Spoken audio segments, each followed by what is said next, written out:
I want to talk to you guys about something that happened 5 seconds ago that really bothered me, and it's about these Apple chargers. As a human being, we're all used to those plugs where if it's not fitting on one side, you gotta flip it on the other side so that it works. You see? That makes it a whole lot easier. But these Apple chargers have both ways of connecting. If you connect it one way, it still goes in. If you connect it the opposite way, it still goes in. But you can never tell which side's the good side and which side's the bad side. I want to tell you something that happened recently overnight.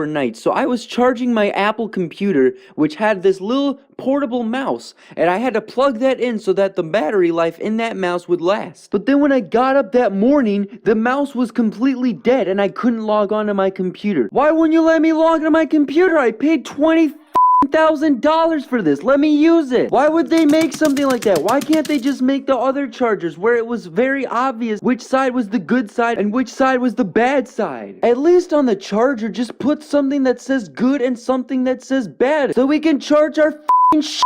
Did you know I have to edit using a different software? Yeah, I used my Windows computer, but I usually use my Apple computer to edit all of these videos. It's called Final Cut Pro X, very good editing software. I had to use a completely different editing software, VideoPad, which by the way is a good editing software, but my brother's always on it, so I don't really have time to use that. I just use Final Cut on Apple. Now I can't use my Apple computer. Apple should get rid of these chargers and use different chargers so that we can use them easily. None of this bullshit. This is News with Nick, and this is what happened to me overnight.